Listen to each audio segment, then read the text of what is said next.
Alright. 皆様、こんばんは。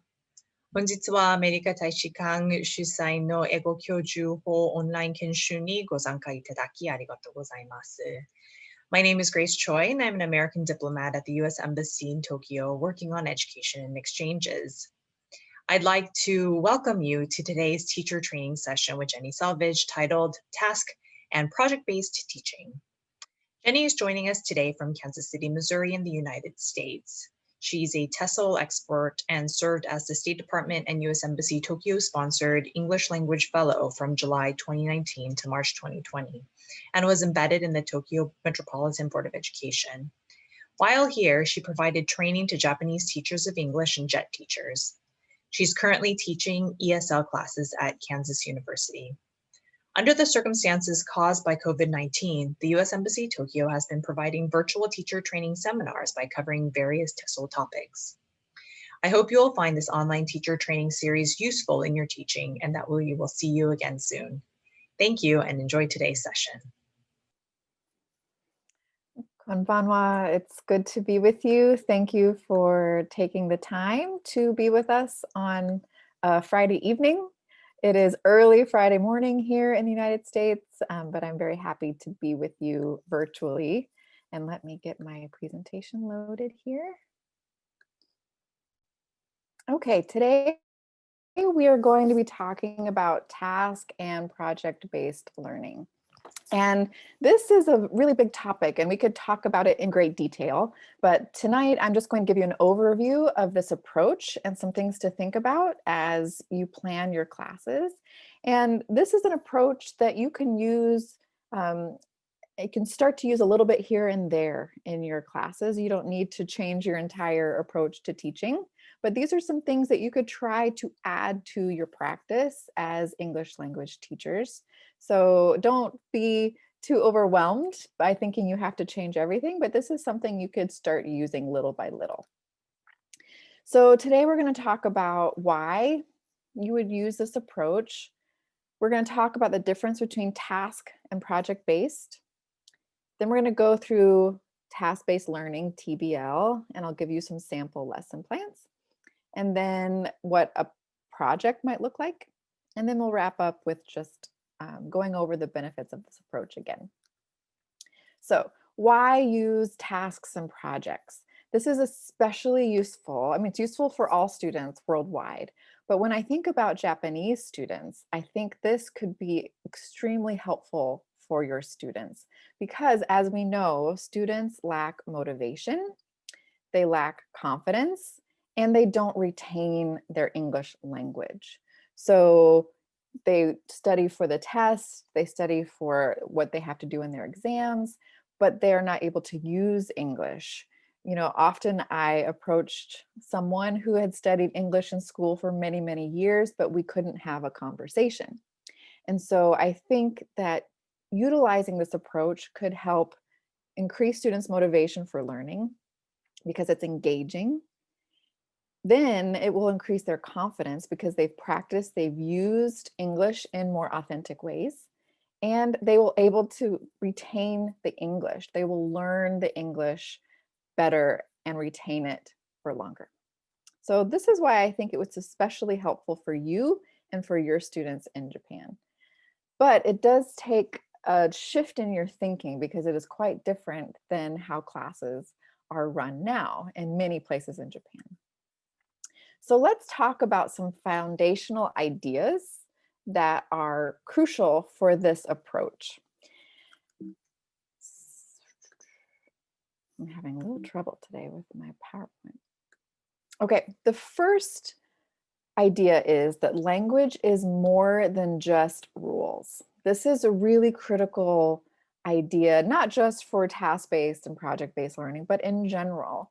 So I think in many countries, China, Japan, especially Asian countries and some Middle Eastern countries as well, we really focus on the rules of a language, the rules of English, knowing the rules. And I know that your students always want to know what's right. Like, what is the right answer? What is the right grammar? So this is foundational, I think, in a lot of places. but we need to shift our thinking that language is more than rules. Rules are an important foundation, but that is not what a language is. A language is for communication, right? And so it's more than rules. Language learning happens when the learner is actively involved. And I hope that you really think about this statement carefully. Language learning happens when the learner is actively involved. And so a lot of times, I'll talk about more communicative strategies with teachers, and their idea is, oh yes, this is fun. This is a fun approach for students. We don't do these things because they are fun, but that is a great benefit. We do these strategies because learners and students are actively involved in their learning. And it's fun, hopefully, but that active involvement helps them to learn the English better than just memorizing rules and answers. So if you think about the flip side, if they are not actively involved, there's not a lot of learning happening. So I'd like you to think about that in your own classrooms. Are students actively involved in their learning, or are they more passive? And then the focus is on knowing how to use language in real situations. I know sometimes you may think that that's really difficult, especially in Japan and countries where English is not used as the main language. But these kinds of tasks and project-based lessons can really help students think about how they would use language in authentic ways in real life situations.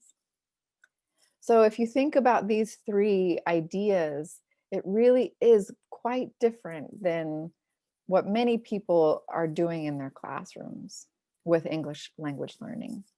So I hope that you can think about these and reflect upon what you think about these ideas, because this is foundational to communicative approach. Task-based and project-based learning has come directly out of the communicative approach for English language teaching. So these are foundational.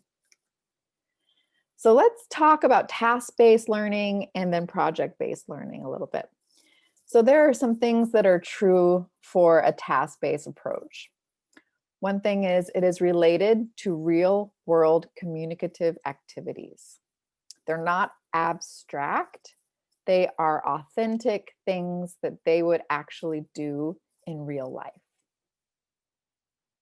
And the second one seems obvious, but learners have to do something. They have to produce something. Okay, it's not passive. They have to produce a product at the end. And they're using specific language to complete the activity. So you're really thinking about what language, what English language concepts are they going to use to complete this activity. And then there's also a clearly defined outcome. Whenever I go to visit a classroom and I do an observation, I always ask the teacher, what was the outcome? What was the goal of the class? Because I think a lot of times we just do English, but we don't have a clear goal. There has to be a clearly defined outcome. Okay, so these are the things that are true for TBL, task-based learning. Project-based is very similar, the same ideas, it's active, it's real world, but think of this as an extended learning process. A task might be just one task for one class, but a project might happen over time. Maybe 1 month, maybe a term, maybe a full year. So it's ongoing. And what's really critical about project-based learning is that students investigate a topic. They're doing some investigation, some research somehow, and they're collaborating with others. They're working with other students. And then at the end, they present their work to an audience of some kind. So that is a key component to project-based learning. They don't just do something, they present it. Okay, but both task and project-based learning have the same ideas that students are using language to do something that they might do in real life. Okay, so it's much more authentic than just activities, lessons, fill in the blanks, things like that. So for you, I know it could seem daunting, but really what you need to think about is, first, what is your outcome? Determine that. Then you need to identify a real world activity. So how would they use this in real life? And then you need to create a task or a project, a scenario where students use that target structure, that target language. Okay, what's your outcome? How would they do this in real life? And how can I bring that into the classroom in activities or projects that I ask them to do? Okay, so what does this mean for you as an educator, as a teacher? It's a shift in your practice. So it's much different than how you would prepare for classes that aren't communicative. So there's a lot more pre-planning. So you plan a lot more ahead of time, and you do a lot of upfront work. As you're planning, what's very important is that you are considering students' interests and their needs. So, for example, in my classes that I would teach at the University of Kansas, I did a project every term in my writing class where students chose their own research topic. They chose what they were interested in. And so they had ownership and they were much more engaged. So it's really important to think about what your students are interested in, not because it's more fun, but research shows that if students are interested in what they are doing, they will be more actively involved and they will learn more. They will learn better than if they're not interested. So this is not just, oh, we should try to make students have fun. This is all so that students learn the language more deeply. So you have more upfront planning. The second one is a real challenge. You need to have greater flexibility in your classes. There is no right or wrong answer sometimes, and you have to just let the students work and engage and do the project. And so you have to really be attentive to what students are doing and seeing where they are struggling and addressing those as you go along. So it's a lot less rigid, which sometimes is a little more stressful for the teacher, but it helps to have a more dynamic classroom because it's more open. And then the last one is you need to really think about how you're going to give feedback because it is more open, there's more active involvement. Maybe you correct students one-on-one as they're working. Maybe you decide to talk to the whole class after a project about areas where they struggled. So these are some things that I think are things that teachers need to think about as you use this approach. So let's go to how you do this. So the steps of TBL, task-based learning. So the first one is to think about your goals. So what language structure do you want students to learn? Is it the present perfect? Is it questions and short answers? Is it the subjunctive tense? Is it directions? Is it vocabulary? What is it that your students need to learn? Maybe you're teaching elementary and they need to know greetings. Hi, how are you? Have a good day. See you tomorrow. Whatever it is, what is that target? And make sure that that is at the appropriate level. I've talked in other webinars about making sure that you are not doing something that's much too difficult for them because it's out of their reach. If you have a goal that's too difficult and you give them a project or a task, they will be frustrated, they will not do well, and it will not be effective. So you really need to think about the appropriate level. And then what context, what situation should you use for this goal? Next, you need to design the task. What do you need to teach? So you need to teach the structure that you want students to use. What are the outcomes? What do you expect them to do? And think about the logistics of it. Will students work alone? Will they work with others? How will this happen. And then you need to think about the classroom. How will you ensure participation? Some students might sit back and not do the work. So you need to really think about how you will engage everyone.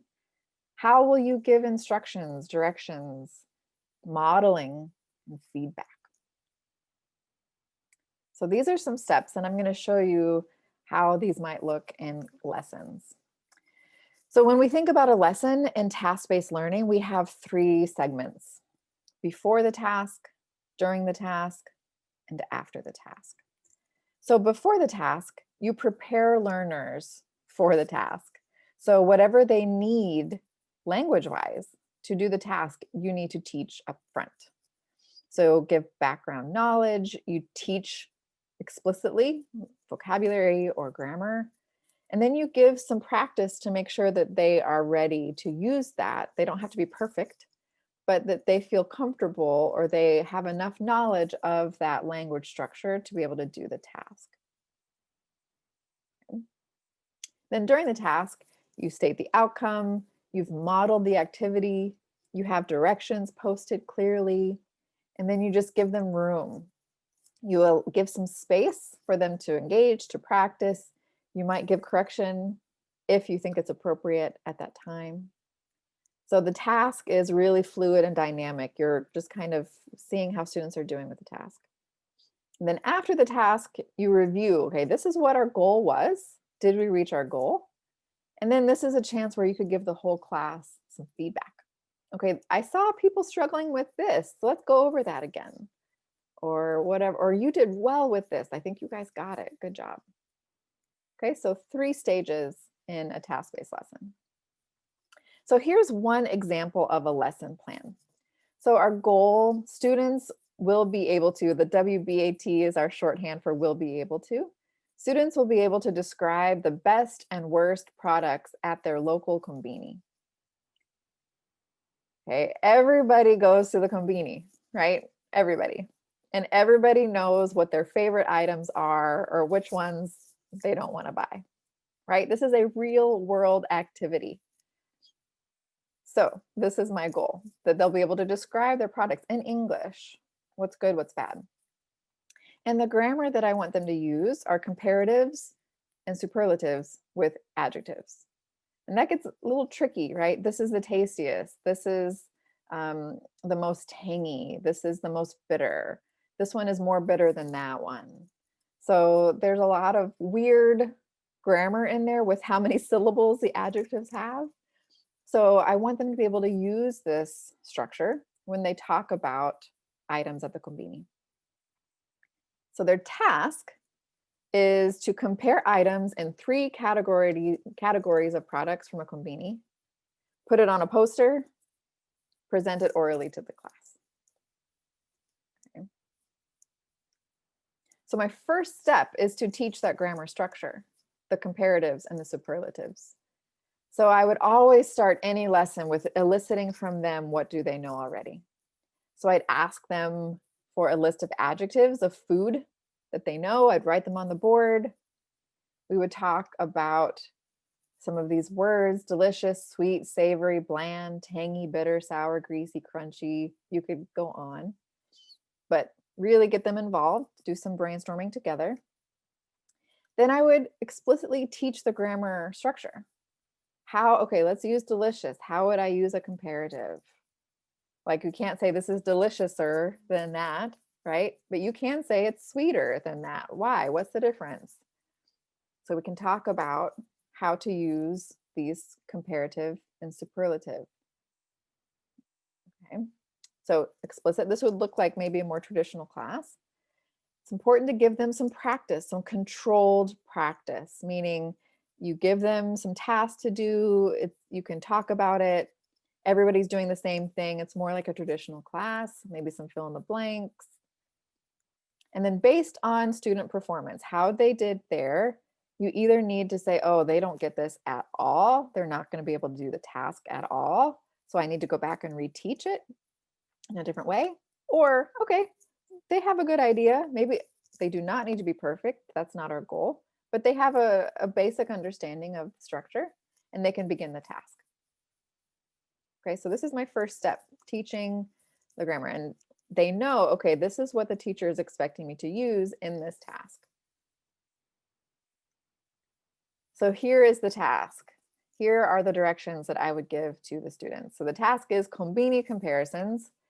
Identify 3 categories of products found at a konbini. For example, snacks, office supplies, drinks, grocery items. You could do like the hot items found at the counter, right? So they just identify 3 categories. And then in each category, compare 2 different items. So one drink compared to another drink, one snack compared to another snack. Which one is better? Maybe this one's crunchier. Maybe this one is more savory. Maybe this one is really bland. So they would find 2 different items. So on a poster, they would put pictures of those items, and then they would write their comparison phrases using comparatives and superlatives. And then they would present in a short, less than 5-minute poster to the class. And I imagine a class really getting into it where it's like, no, that's better. You know, that's something that they know about and are interested in. And they would be able to use English to talk about these things. Think about all of the English they're using. They're using so much vocabulary. They're using grammar structures for sentence structure. And they're using our target structure of comparisons, comparatives and superlatives. And so I can imagine like someone like me, a foreigner, I try to speak some Japanese, but if I'm in a konbini and I look like I don't know which one, they could go up and say, hi, I recommend this one. This one is sweeter than that one in English. I mean, how amazing would that be, right? This is our goal, that students can use this English in real life. So this is one example. Another example would be our goal. Students will be able to describe how to get from the school to 3 different locations nearby. I thought about this lesson because of some observations I had at an elementary school in Tokyo. And directions were something that they were doing. And so this would be a great real world application for this task. And instead of grammar, you know, in elementary, we're trying to build their vocabulary. So my focus is just vocabulary, direction, phrases, places. If they get the grammar wrong, I'm not going to care. My focus is on vocabulary. And the task would be students will be able to use a map of the neighborhood to identify 3 important locations and then give directions to a partner. This seems like a lot. This doesn't have to happen in one class. This can take as long as you need it to take. Okay. So the first step would be to teach those target words and phrases that you want students to use. So again, I'd start by getting information from them. What do they know? Brainstorm together names of places in the neighborhood. So everybody knows this neighborhood, right? Everybody goes to school here and works here. So they could say, oh, there's a Lawson over there. There's a ramen place over there. There's a grocery store there. Okay, so you could brainstorm together. Then you need to explicitly teach those phrases. Turn right, go straight, turn left, stop. You could even do a little bit of, you know, Simon Says in your classroom if you have any space at all, or you can go to the gymnasium, would be great. And you could do Simon Says, turn right, Simon Says, go straight, things like that. You need to teach those direction phrases. And then you give them some practice. Again, you give them controlled practice. So you have a map with locations already identified, and you give them practice how you would give directions. Say, okay, how would you get from the school to the Lawson? Let's practice that. And then, like before, based on student performance, you know, okay, I need to go back and teach this a little bit again. They're really struggling, or I think they have a good idea of what we're doing and they can move on to the task. So the task itself would be, how do I get to ... So they have a blank map of the neighborhood and they identify to themselves 3 locations that they go to regularly. Then individually, they write out directions of how to get to each place. using those phrases, those vocabulary words. Then they give that map to a partner and they give them oral directions, and their partner has to follow the directions to get to the place. This is both a speaking and a listening task. So if the partner didn't listen correctly or you didn't say it correctly, do it again. We're not looking for perfection, but practice. This is all practice until they can get to those 3 spots that they identified. Again, can you imagine your students after having done this? If there's a foreigner like me who I was often lost, wondering where do I go? And I always was so grateful when someone came up and spoke even a little bit of English and helped me, said, oh, you need to go that way, or turn left or turn right. So this is our goal, that students can use language in an authentic way. Here's one that's a little bit more advanced. So I'm thinking, high school probably. So a goal could be that students would be able to plan a road trip. So this is both vocabulary and grammar. So it's more comprehensive. The grammar I would use is future tense and modals: should, must, need to, ought to. And then the vocabulary of personal items, transportation vocabulary, housing. This task has so much language in it. The task would be students will plan a road trip from beginning to end, including a packing list, transportation details, housing information, and an itinerary of how long they would spend at each location or traveling.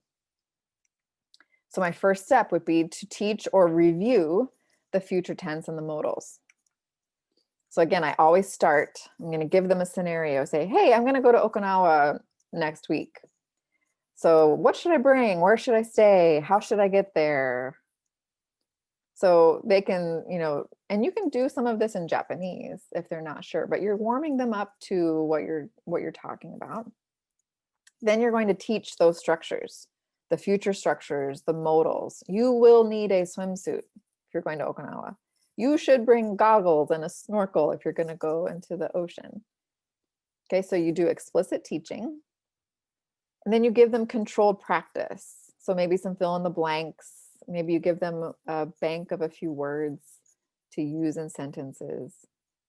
And again, based on what they do and how well they do, you either need to reteach, oh, they're not understanding how to use modals, or you say, they have a pretty good idea, let's move on to the task. And then the task, we're going on a trip. So the directions, pick a place you would like to visit but have not been to. Plan the trip from beginning to end. So a packing list, what do I need to bring? Think about all of the vocabulary that they would use, for clothing items, for shoes, for bags, for cell phone charger, for books, for cash, anything that they would need. Packing list, great vocabulary. The transportation details with prices. So are they going to use the Shinkansen? Are they going to fly? Are they going to drive? Are they going to take buses? So they need all of those details, and those are great everyday words and phrases. Housing details, where are we going to stay with prices? And then an itinerary. So on this day, we're going to travel for 3 hours. We're going to leave at 8. We're going to get there at 11. So an itinerary. So this is a big project. This is a big task. And then at the end, they can create a short brochure. They could draw it, or they could do a digital brochure on PowerPoint that shows the details of the trip. And a fun addition at the end would be you present your brochure to the class, and the whole class votes on which trip was the best trip. What trip do they want to go on the most? But think about all of the language that they would use for this task.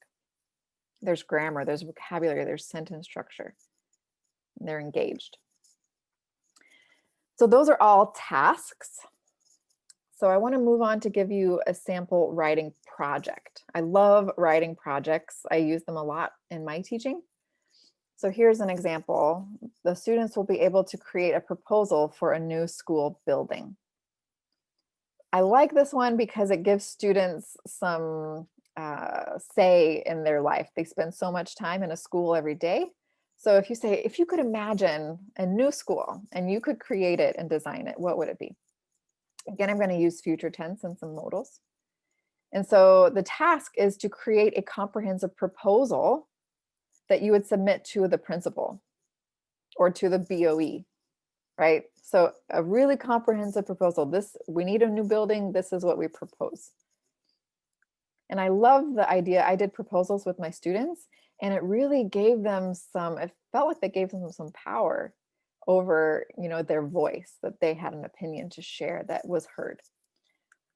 So your first step is just to introduce the project. It's really good to make it clear up front what they're going to be doing. Remember, projects are over an extended period of time. So again, I always start with brainstorming with the students. What would you like to see in a school building? What don't you like about our current school? What's maybe not so great? What would you like to improve? So just have a discussion. Introduce the components of the project. This is what you're going to be doing, and reassure them that you will be with them every step of the way. You'll be helping them, but that this is a long project. And make the timeline clear. How long is this going to take? What are our steps? Of course, you can always change based on what students are doing. Maybe they need more time, maybe they need less time, but you can give them a general idea of due dates and how long it's going to take. So this would be an example of some components. So the first one, I love reflections. They can just do a short, maybe 1-page reflection on their current school situation. What do they like? What don't they like? This could be a free writing exercise, because the goal is that you're getting their opinion out, not perfect grammar or perfect vocabulary, but just a reflection. You can do several drafts and you can polish it later. But what do you think? You're asking their opinion, which is so important for students to be able to have practice doing. Then you could have them share their reflections with others, and they could try to find a partner who is similarly minded. Say, I think we have a similar vision for a new school. Let's work together. So you have a partner. Collaboration, remember, is a very important part of projects. And then they do the investigation together. Let's do some research. What would a good school look like? They could think about the outside, the gate, how you come into the building, the architectural design. So you could get students engaged. Many students are really artistic, but they don't really get to use that. So you could utilize that. What would a classroom look like? What do the chairs look like? How big is it? Maybe the dining area where students eat, maybe the gym, the physical activity area. How is technology used? What about landscaping? Are there plants on the outside? Are there plants on the inside? So they really think about this. And I can imagine students getting really engaged in designing their own idea of a perfect school building. Then they create a drawing. So they're utilizing other skills, but they label things. So they're using some English to label parts of. So that's great vocabulary building. And then the final piece would be an essay that explains all of the components that they thought were necessary and why. We always want to give students a chance to say why they think something, which is so important for opinions. And so they could write an essay that fully explains it. So remember, projects are done over time, they're extended. As they're doing the project, you are very attentive to how they're doing. What are their language needs? What are some gaps that you're finding? So if they're really struggling with maybe a modal usage, you could say, okay, stop for the first 15 minutes of class today. We're going to do a little bit of review over how to use the modal structures. Okay, so you're really being dynamic and looking at what students need and then teaching accordingly. And projects, if you remember earlier, there needs to be a way for them to present the material. So I could imagine, in a big space where they have all their posters with their proposals, their drawings, and they could do an oral poster session where the staff, the faculty, the principal, maybe some BOE people come in and they could present their proposal. This is what we think. And imagine if maybe their idea was used in a building somewhere, how great they would feel. So they find a way to present those. So that's an example of a project. Another example I've done regularly is with an opinion project over a full semester in my college teaching, where they pick one research topic and they write in different ways. They did a proposal, they did an opinion piece, they did an essay or research. So you can think about what works best for you, whether it's elementary, you can do projects at any level, at any age. But think about, is it a real world application? So to wrap up, the benefits of task and project-based teaching are limitless, I think. The students are engaged, they're active, which increases their motivation, right? They are eager to use language because they're engaged in what they're doing. They use language meaningfully, not just to answer right or wrong grammar questions. They're using language as language is meant to be used to communicate. They're building vocabulary and hopefully they're gaining confidence. They're working with others, which is so important. And ultimately, they're using English in authentic ways, in ways that they would use English in real life, which is our ultimate goal. And I know that the exam is very important and we need to prepare students for this. All of these tasks help students to retain language, to understand and keep the language learning in their brains, which is going to help them on their exam. So a lot of times it seems like these are two very different approaches, and they are. You have to prepare students for the entrance exam for sure, and that's a great pressure on teachers. But there's also a push to make classes more communicative. Try not to see them as one or the other. A more communicative class leads to greater language learning, which in the end will help them do better on the exam. What's important is that you know what students need to do on the exam, what are those outcomes and goals, and you plan accordingly so that students are prepared for that. But they are not mutually exclusive. It's not, oh, either students have fun and talk in class or they do well on the exam. If they are engaged and use language meaningfully, they will understand the language, which will help them in the end know English better so that they can do better on an exam. I have a couple of references here. You can always access them later. But what are your questions? We have a little bit of extra time. I left a little extra time today for questions. If you could please put questions in the Q&A box, not the chat. So use the Q&A box at the bottom and please write your question in English. My Japanese is not very good, so I won't be able to answer any questions in Japanese. But if you have questions, please write them now in the Q&A box.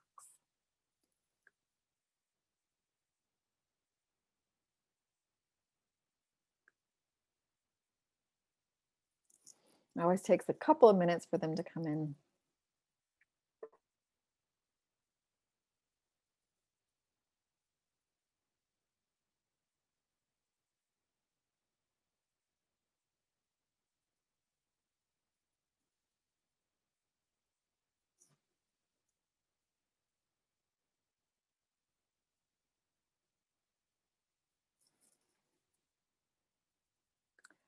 Someone asked about how you can get this. This will be posted on the website. And I don't know if, Ochai-san, if you could put the link to the website in the chat box. Okay, another question. Do you think, I'm not quite sure, do you think that teachers use English? Not quite sure that question. You can maybe ask in a different way. How would you assess students' projects and tasks? Okay, so assessment is always a great question. I do have a webinar posted on the website about assessment. So it's always related to your goal. What is your outcome? And then you make it very clear to the students in a rubric what you're looking for in every step. Okay, so it's very transparent. You have to, and that's all the upfront planning. What are you looking for? What is an A project? What is an A task? Make that clear. So I recommend that you go back to my assessment webinar, and all of these things apply to how you would assess these things. Is there any good way to give feedback to the students' work? Yes. Yeah, you're always giving feedback all the time, whether it's just oral feedback in the moment, or you could give some written feedback. So one great thing to do would be to have like a journal, like a little notebook. As students go back and forth, maybe they're doing some of their work in a notebook and you respond, or you can just you're always noticing what's going on. And so every week you could give students a little bit of an update on how they're doing. Feedback I've also done in a previous webinar. It's always important to think about the student. How confident are they? What kind of feedback do you need to give? Because you might give different feedback to one student than a different student based on, are they shy? Are they really fragile? What kind of feedback do you need to give? So again, that's a previous webinar, but feedback you're doing all the time. What is a key to making a task or project more interesting? Go off of what students are interested in. What do students do in their real life? Whether it's anime, or whether they're in a sport, or what are they watching on TV, on YouTube? So this is where you need to get to know your students. Listen for what they're doing, and you have a better idea than I do of what your students are interested in. But what are they interested in? You can create a task for anything. For example, I gave my students the opportunity to pick their own research topic. And one of my students, I've said this in other webinars, he chose, his opinion was that squash, the sport, should be an Olympic sport, because he personally was a squash player. And he did his whole semester projects on that one topic. And he said, Jenny, it was crazy. Last night, I didn't have to do any work, but I spent all night researching this topic because it was something he personally was interested in. So make it a real world application. What do they need to do, or what do they do every day? You can make a task. Or what are they interested in? What are their hobbies? Think about those things.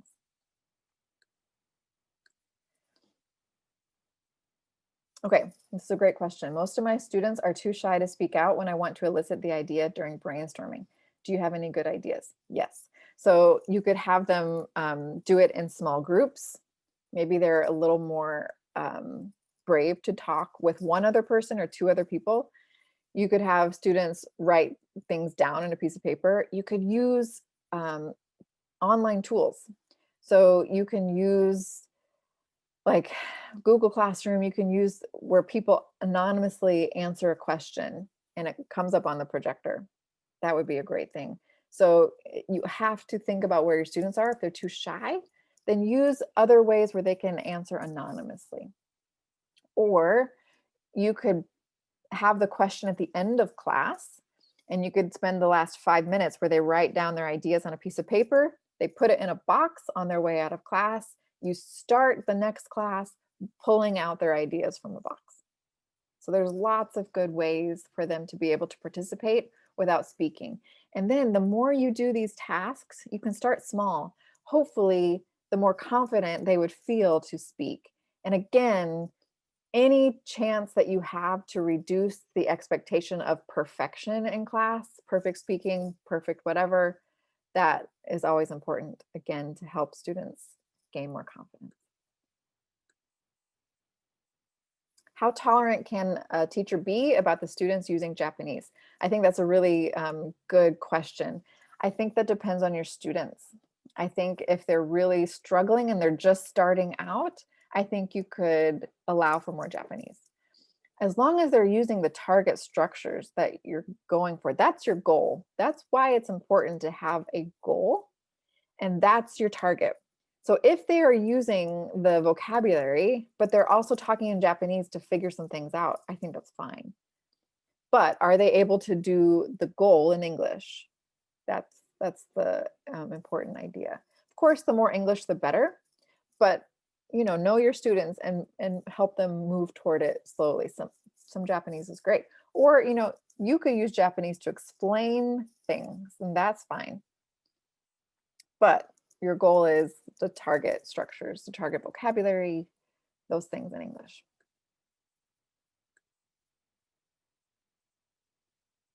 So a task or a project should be planned first, and then we need to think about what grammar should be taught.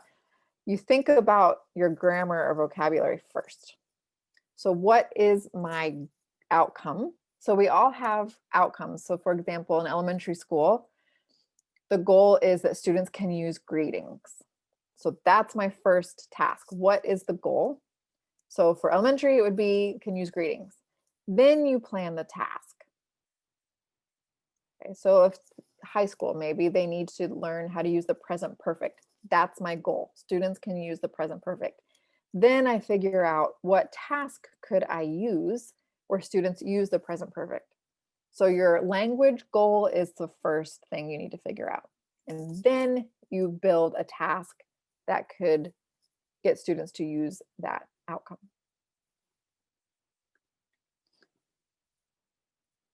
Is there any approach to do the tasks or projects online with digital tools? Yes, for sure. I've talked about VoiceThread in the past. VoiceThread is great. Flipgrid, you could use Flipgrid for that. You can use, I don't know if anyone is using Google Classrooms. You could use, it depends on the flexibility of your school, but any Google Drives are great. Or if you're using Microsoft Teams, a Dropbox, so everyone could have a folder and they're adding to a project portfolio digitally. There are so many ways to do that. I know a lot of teachers use a Google Drive and students have a folder. And so teachers can go in and see what they're doing and give feedback. So I definitely think that there are many ways that you could do it online. How to make effective rubrics in TBL classes. It's the same as with any other class. So if you go back to my assessment webinar, you always just need to figure out what's my goal and what am I requiring. So what would be an A? What would be a B? What would be a C? What am I expecting? So, your sections would probably be, for example, for the let's go on a trip, they can use the future tense correctly. They can use the modal structure correctly. They used correct vocabulary. They could express their ideas effectively. So with any rubric, you start with your goal and what do you expect them to be able to do with that goal, and that's your rubric. So again, I recommend that you go back to my assessment webinar. It's a great question. When you let students present their work toward another audience, do you often ask other students to do tasks such as note taking or something like that? Yeah. So I always have the students who are listening do something. So it's not just they sit back. This is not, because you also want to be building their speaking or their listening skills. So it doesn't have to be like a really strict academic thing. It could be pick one thing from the presentation that you liked and explain why you liked it. You could say, give a 1-sentence summary or a 2-sentence summary of the presentation. Yeah, it's always good, I think, to have students be engaged in the listening. Good question. I have another question. Would you assess individually or by group? That's a very good question. I think both, because I think, if you only assess it depends. You could go either way. If you assess by group, it's always frustrating when one person doesn't do what they're supposed to do. So you could have both individual tasks. So you could say, okay, I'm grading this individually, but in your group presentation, I'm grading that all of these pieces are there. So I would suggest a little bit of both.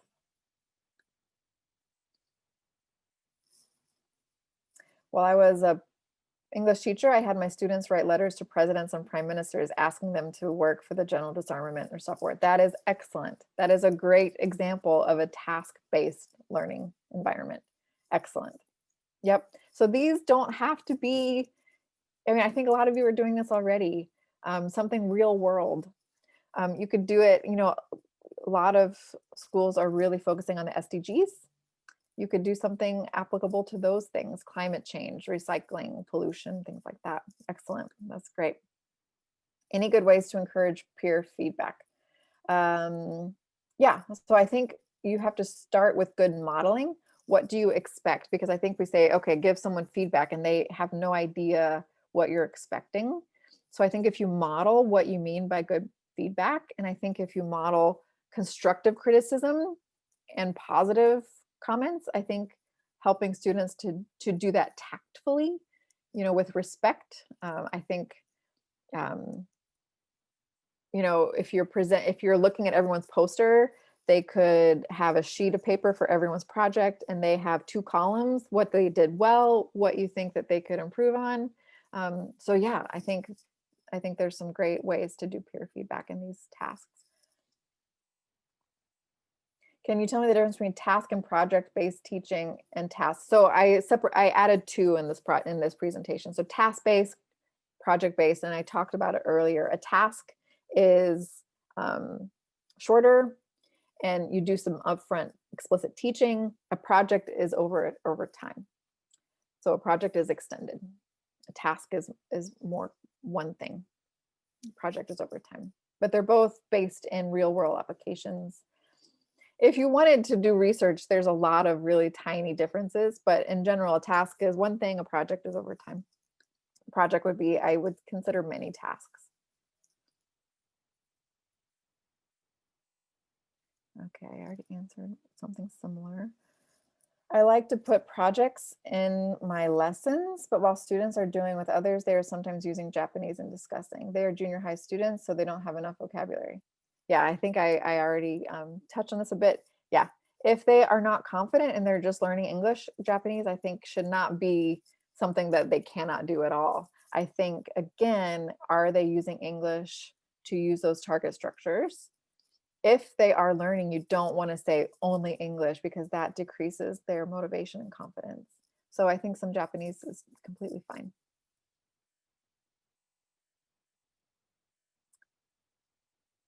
Can I get the ideas of the projects that you mentioned on the website? Yeah. My webinar will be posted, and I believe that Ochai-san put the website, I believe. And you can also Google it. Like there are a million resources online for task-based learning ideas. So you can find a wealth of resources there. What standards should I refer to? If you could say a little bit more, I'm not quite sure on what you mean by that, but if you could say a little bit more. Some teachers might insist that it is okay to use traditional grammar translation method in the first step. What would you say to this idea? I think grammar translation method is not bad in itself. So I think there might be room for it as long as students are able to practice the task in a way that's not just rote. Are they engaging with it in controlled practice in a meaningful way? So grammar translation is not bad. I would say if it's the only thing teachers are doing, that's bad. So I think that, yeah, I think that there is room for it at the beginning in that initial stage of teaching. I would still urge teachers to be communicative in that step when possible and have some active engagement. That would be my only caveat to that. Students' English levels are too low to do task-based learning. How can I help them? That's where you start out really simple. So you do something really small. It's not going to be a huge task, but maybe students write a 2-sentence letter to Santa Claus or something.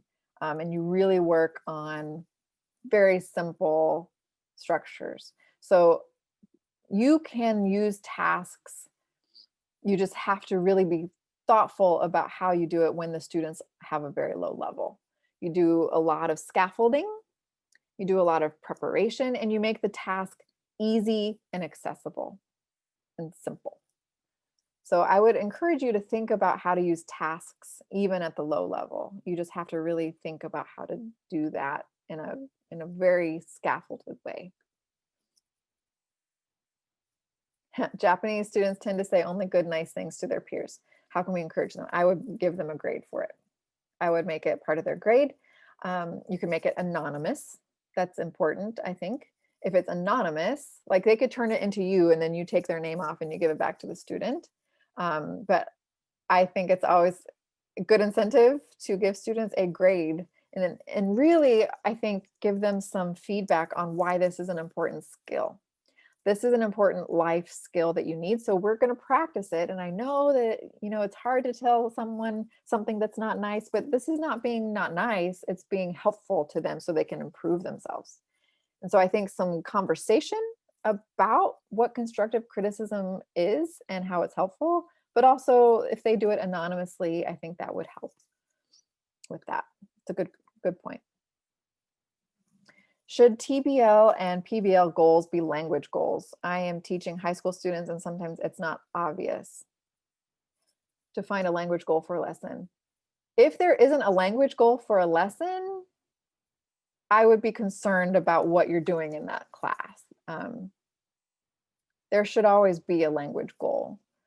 I mean, that's central to our work as a teacher in that class. What's our goal? If there isn't a language goal, I'm not quite sure what the class would be doing.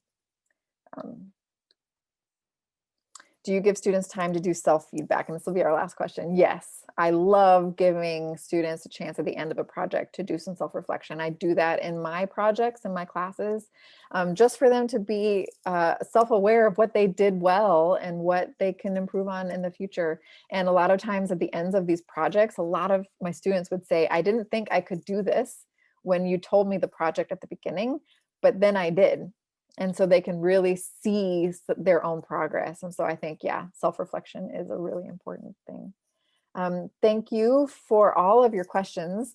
I appreciate your thoughtful questions, and I hope that this was helpful to you. There is a quick, short survey that the embassy has for you. If you could please fill that out, that's very helpful to us as we think about how to create webinars in the future that will be helpful, more helpful to you. So if you could please fill that out before you go. Thank you so much. Have a good rest of your evening.